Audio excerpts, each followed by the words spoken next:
Fertilizer industry, corrosion, disasters and safety measures.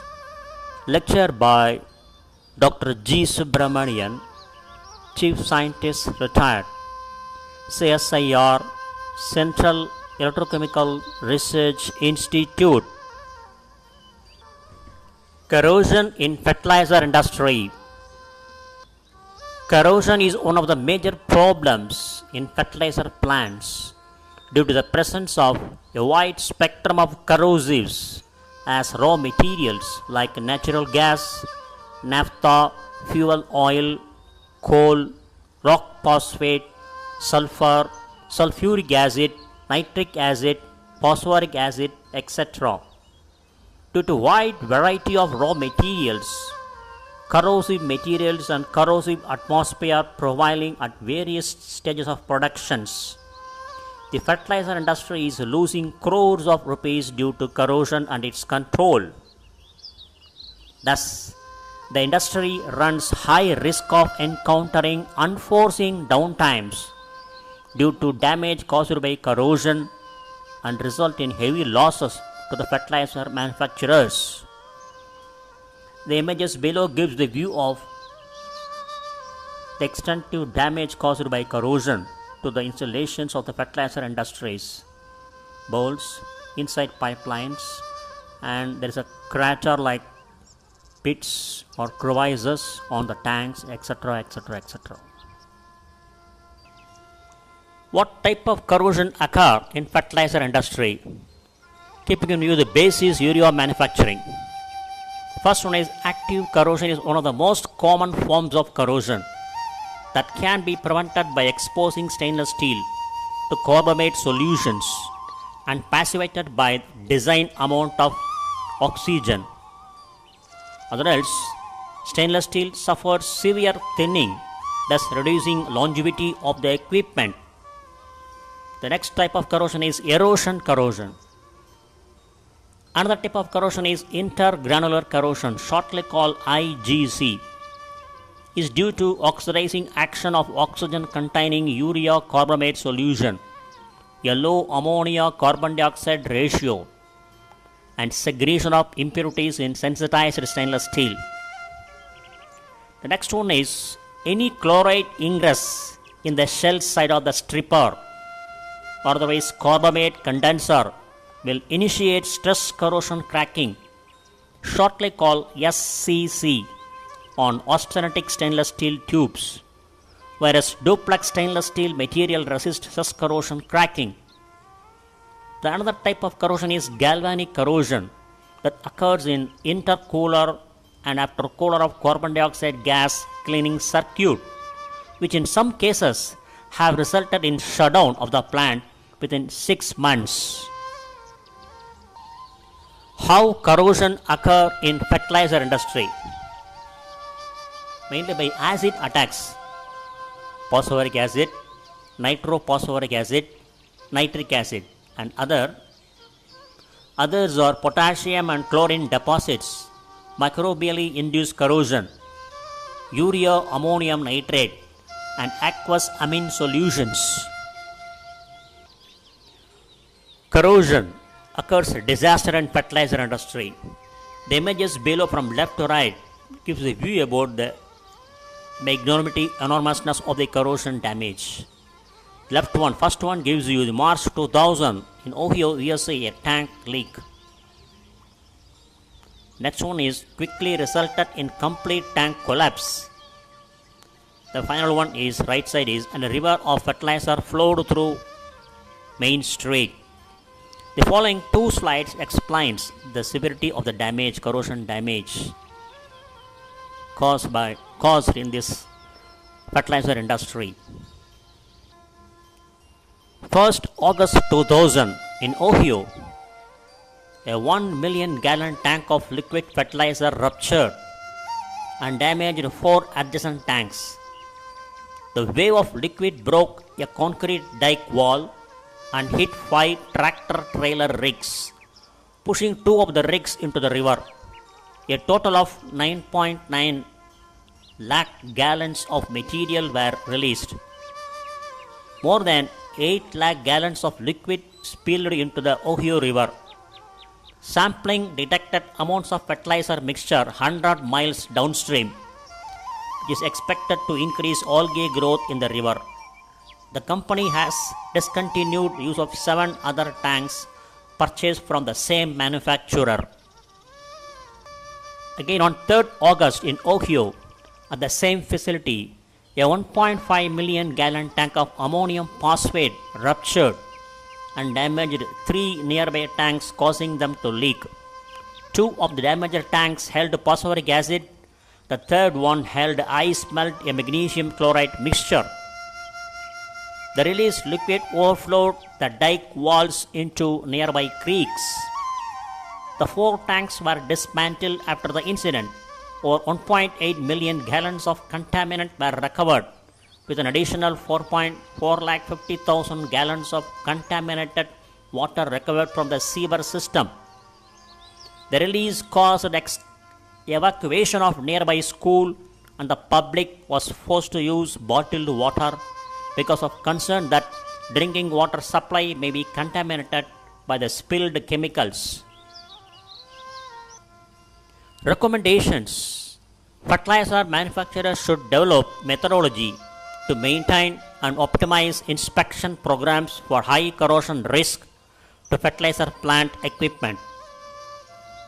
There is a need to compile the available data on corrosion in fertilizer industry, since there is very limited data available. Next one, we are going to deal about Bhopal gas tragedy. The picture on the left side gives the view of elements of the Union Carbide India Limited pesticide plant in Bhopal. Toxic gas was released into the atmosphere from the Union Carbide India Limited, shortly called UCIL, pesticide plant in Bhopal, the state Madhya Pradesh. The main culprit for this disaster is corrosion. Toxic gas composed of methyl isocyanate, hydrogen cyanide, monomethylamine, carbon monoxide, and other chemicals was released into the atmosphere. The wind blew the cloud of gas, and more than 5 lakh people were exposed to toxic effects of its ingredients. The parts of the town with dilapidated houses surrounding the plant were most affected, and the victims were exclusively from poor communities. Further, in the night between 2nd and 3rd December 1984, there was a penetration of large amounts of water into the tank with methyl isocyanate, MIC, with over 40 tons of methyl isocyanate. The addition of water into the tank caused a runaway chemical reaction, resulting in a rapid rise in pressure in water. Heat generated by the reaction, chloroform concentrations higher than normal, and the presence of an iron catalyst caused by corrosion of the stainless steel tank wall resulted in opening of the safety valve. The wind blew the cloud of gas, and more than 5 lakh people were exposed to the toxic effects of its ingredients. The official death toll is 2,259, while unofficial the number is much higher, about 8,000, as reported by Zoran. Another case study: explosion in West Texas. In the West Fertilizer Company, fire and explosion, about 15 fatalities and more than 260 injured in Texas, West Texas, USA. On April 17, 2013, a fire and explosion occurred at the West Fertilizer Company, shortly called WFC, a fertilizer blending, retail and distribution facility in West Texas. The violent detonation fatally injured 12 emergency responders and 3 members of the public. Local hospitals treated more than 260 injured victims, many of whom required hospital admission. The blast completely destroyed the WFC facility and caused widespread damage to more than 150 off-site buildings. The WFC explosion is one of the most destructive incidents ever investigated by US Chemical Safety and Hazard Investigation Board (CSB), as measured by the loss of the life among emergency responders and civilians. The many injuries sustained by people both inside and outside the facility fence line, and the extensive damage to residences, schools, and other structures. Following the explosion, WFC filed for bankruptcy. This is a blast in one of the storage facility of WFC, which stored fertilizer grade ammonium nitrate. So owing to the blast in that one of the storage building, the nearby building also get blasted and the fire engulfed the whole area. You can see the severity of the blast with fire and fume engulfing the whole area. The demolished buildings include an intermediate school 552 feet southwest of the facility, a high school 1263 feet southeast of the facility, a two-story apartment complex with 22 units which is 450 feet west of the facility, where 2 members of the public were fatally injured, and a 145-bed nursing home 500 feet west of the facility, where many of the seriously injured civilians resided. A middle school, which is 2000 feet southwest of the facility, also sustained serious but repairable damage. The image above gives the extensive damage caused by the blast. The table gives you the view of the WFC fertilizer inventory as on April 2013. Fertilizer name, amounts in tons. Fertilizer grade ammonium nitrate in the fertilizer building about 40 to 60 tons. Again, fertilizer grade ammonium nitrate in rail car 100 tons. Anhydrous ammonia 17 tons. Potash 45 tons. Diammonium phosphate 70 tons.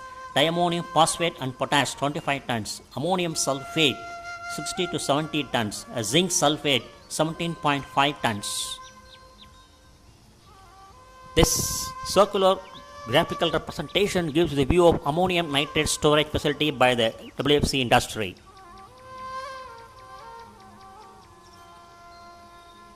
Agricultural uses, wholesale, retail, crop production, livestock amounts to 46%, and mining and quarrying amounts to 19%. Explosives manufacturing amounts to 12%. Other manufacturing amounts to 6%. Fertilizer mixing amounts to 6%. Fertilizer manufacturing amounts to 1%. And general warehousing storage 3%. And other unlisted amounts to 7%. US Chemical Safety and Hazardous Investigation Board (CSB) found that poor hazard awareness, proximity of the facility to nearby homes and businesses, inadequate emergency planning, and limited regulatory oversight. Again, the US Chemical Safety and Hazardous Investigation Board (CSB) found that there are currently no federal requirements addressing the siting of chemical facilities near residential areas, schools, or hospitals. US Chemical Safety and Hazardous Investigation Board (CSB) found that Texas has no regulation relating to siting hazardous facilities near communities. Again, US Chemical Safety and Hazardous Investigation Board (CSB) found that zoning and hazardous facilities siting is addressed on a county or local level, if at all. The Occupational Safety and Health Administration (OSHA) of US Department of Labor observed that add fertilizer grade ammonium nitrate to the process safety management list of highly hazardous chemicals, toxics, and reactives. Occupational Safety and Health Administration (OSHA) of US Department of Labor observed that update the explosives and blasting agent standard to ensure safer handling of the chemical. Further, Occupational Safety and Health Administration (OSHA) US Department of Labor has said that in the interim issue a regional emphasis program to enforce existing requirements for ammonium nitrate in regions where facilities similar to West Fertilizer are common. The Environmental Protection Agency in its recommendation has said that revise its risk management program rule to include fertilizer grade ammonium nitrate on its list of regulated substances. US Chemical Safety and Hazardous Investigation Board (CSB) found that there are no standard hazardous materials training requirements across the nation for volunteer firefighters. Further, the US Chemical Safety and Hazardous Investigation Board (CSP) found that in Texas, volunteer firefighters are not required to receive even a minimum level of training on responding to fires involving hazardous chemicals. The Environmental Protection Agency (EPA) has recommended develop a guidance document that addresses how emergency responders should use knowledge of hazardous chemicals to develop safety training, practice drills, and emergency plans. And various stakeholders have found that increased funding for training programs for fire departments on how to respond to fertilizer grade ammonium nitrate and other hazardous materials fires. Further, we are going to deal with fertilizer industries, the type of fertilizer and manufacturing processes, flow chart and safety aspects of machinery in use, hazards due to bulk storages, processes, transfer and transportation of chemicals, dust, noise, etc., and their control measures. Fertilizers are natural, that is manure, or artificial. Artificial fertilizers are produced in chemical plants and they may be organic or inorganic, nitrogenous, phosphatic, potash and trace element fertilizers, fluorine compounds, sulfuric acid, nitric oxide, hydrochloric acid, carbon monoxide and ammonia gases. How are fertilizers made in industry? When ammonia is used as nitrogen source in a fertilizer, one method of synthetic production requires the use of natural gas and air. The phosphorus component is made using sulfur, coal and phosphate rock. The potassium source comes from potassium chloride, a primary component of potash. How urea fertilizer is manufactured? Urea was first produced industrially by the hydration of calcium cyanamide, but the easy availability of ammonia led to the development of ammonia carbon dioxide technology. This is a two-step process where the ammonia and carbon dioxide react to form ammonium carbamate, which is then dehydrated to urea. Stage 1. Ammonia pumping. Liquid ammonia is pumped from the multi-stage pump, which maintains the reaction pressure in the vertical stainless steel vessel. Stage 2. Carbon dioxide compression. Ammonia plant directly boosts the carbon dioxide from the compression section, as it is readily forms at the carbon dioxide section of the ammonia production plant. Stage 3.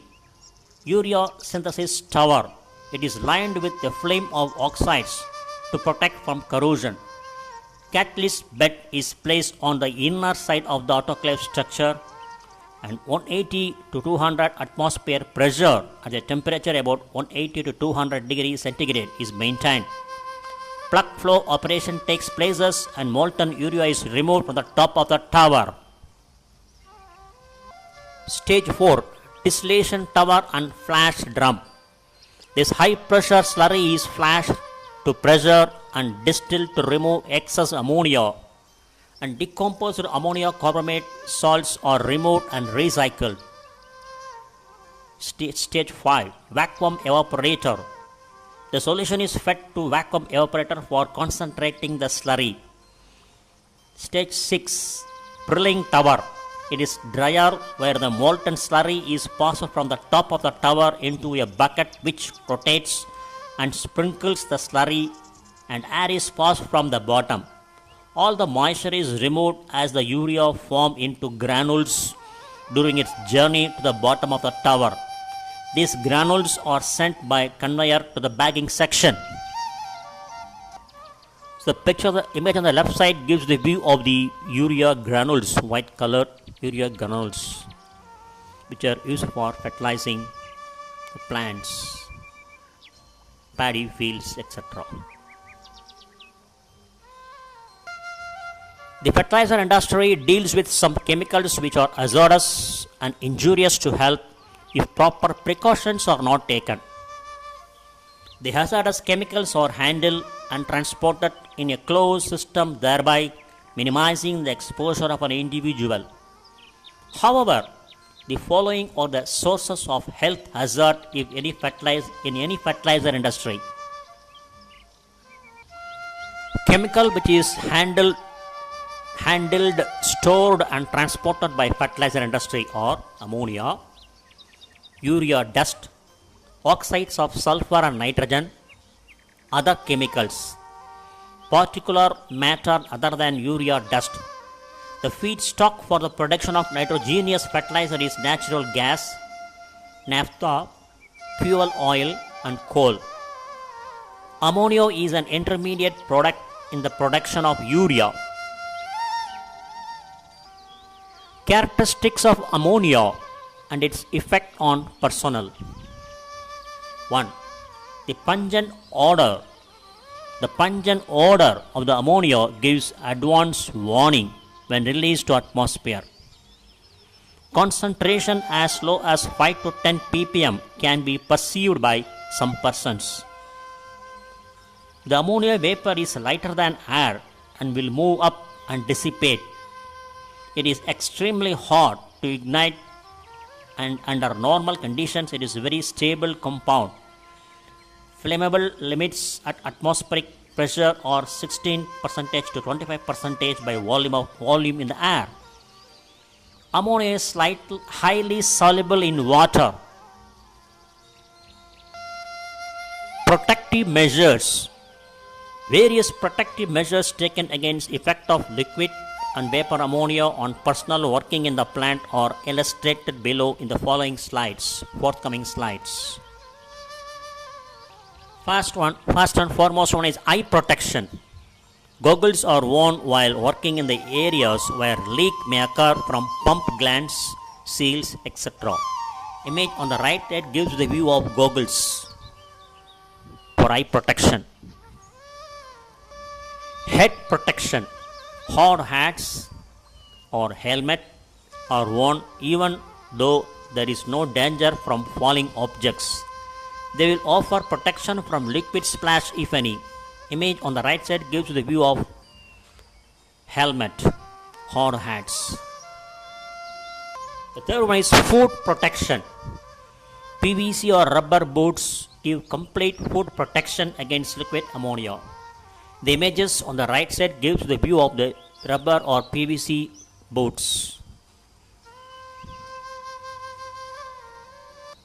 Fourth one is full body protection.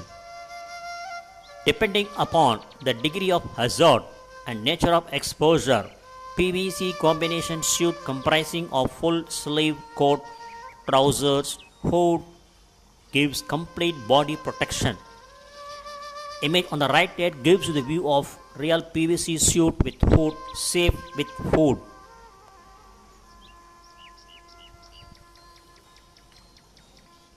The fifth one is respiratory protection. Exposure to ammonia may occur during decontamination of area after spillages or due to failure of the equipment.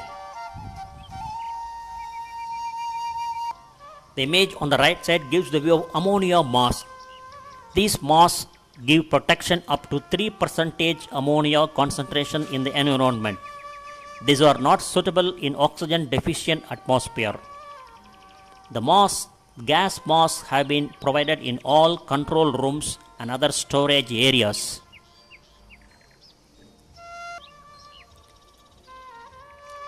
Plus pressure suit for air-fed mask.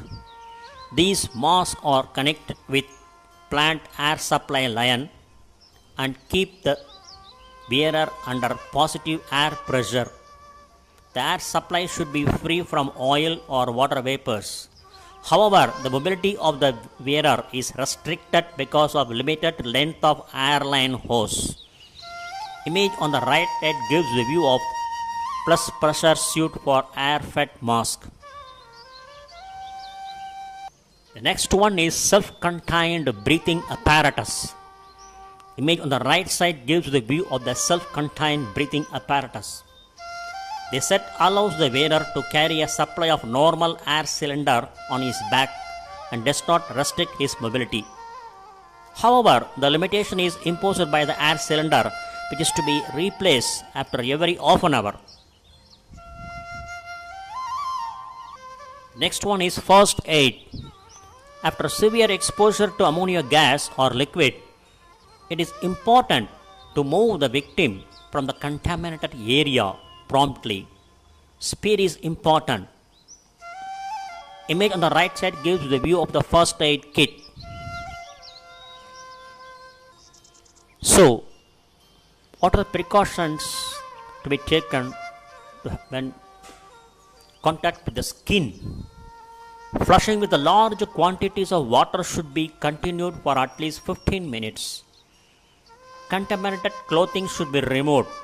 Ointment, oil or solution application on the burns is prohibited as it prevents the neutralizing effect of water. Subsequent treatment is the same as for thermal burns. Contact with eyes. Eyes that have been contacted with ammonia will close involuntarily and must be forced open to be flushed with copious quantities of water. Failure to irritate eyes contacted by ammonia can result in serious and irreparable damage to the eyes.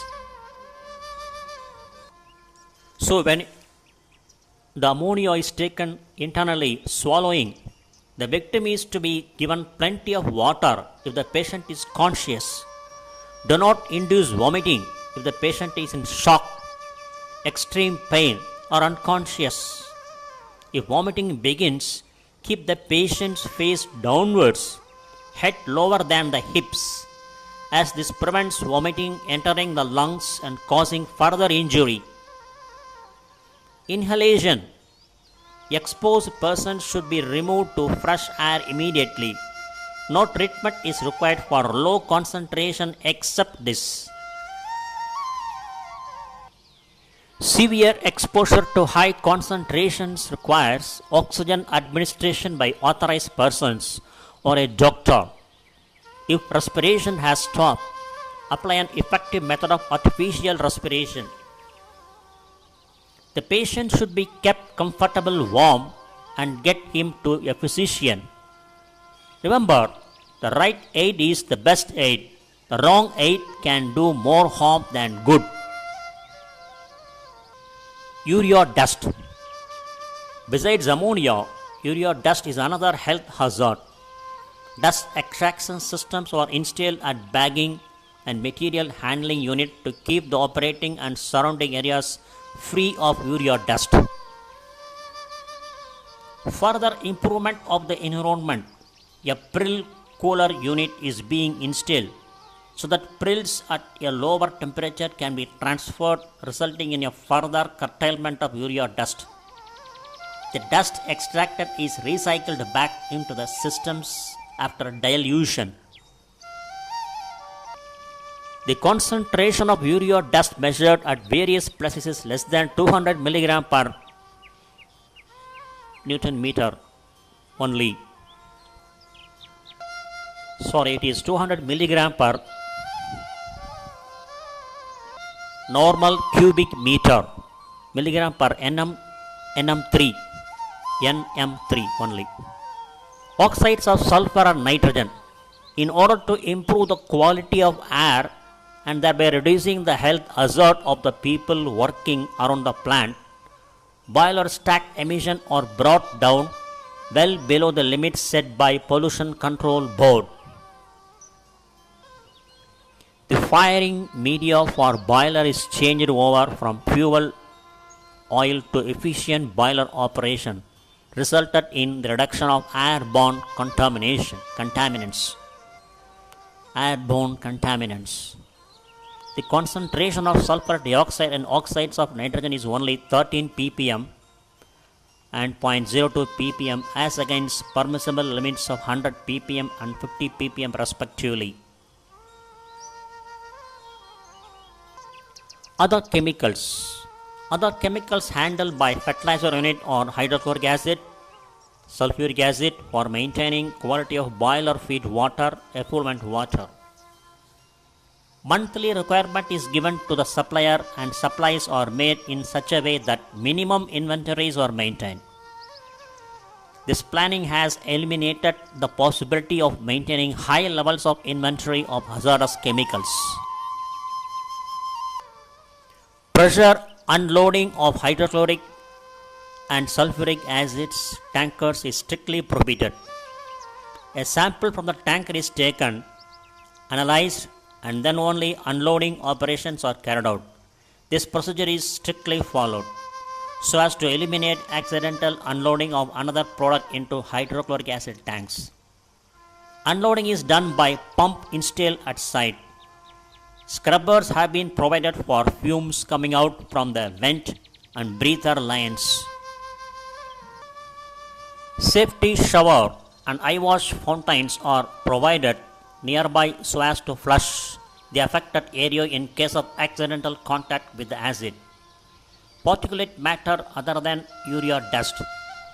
Emission of particulate matter depends upon the type of feed and fuel used in the manufacture of fertilizer and source of fuel in the furnace, respectively. Gas can be used for burning in the boiler and naphtha can be used as a fuel in reformer.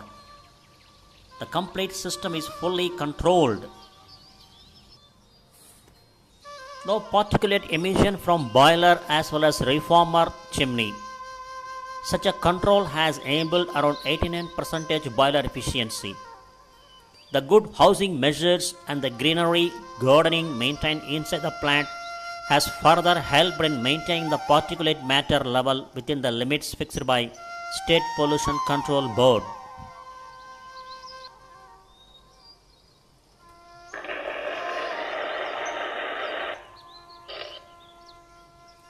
Thank you very much for watching this video.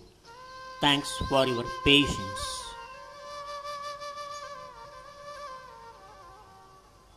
Kindly subscribe this channel.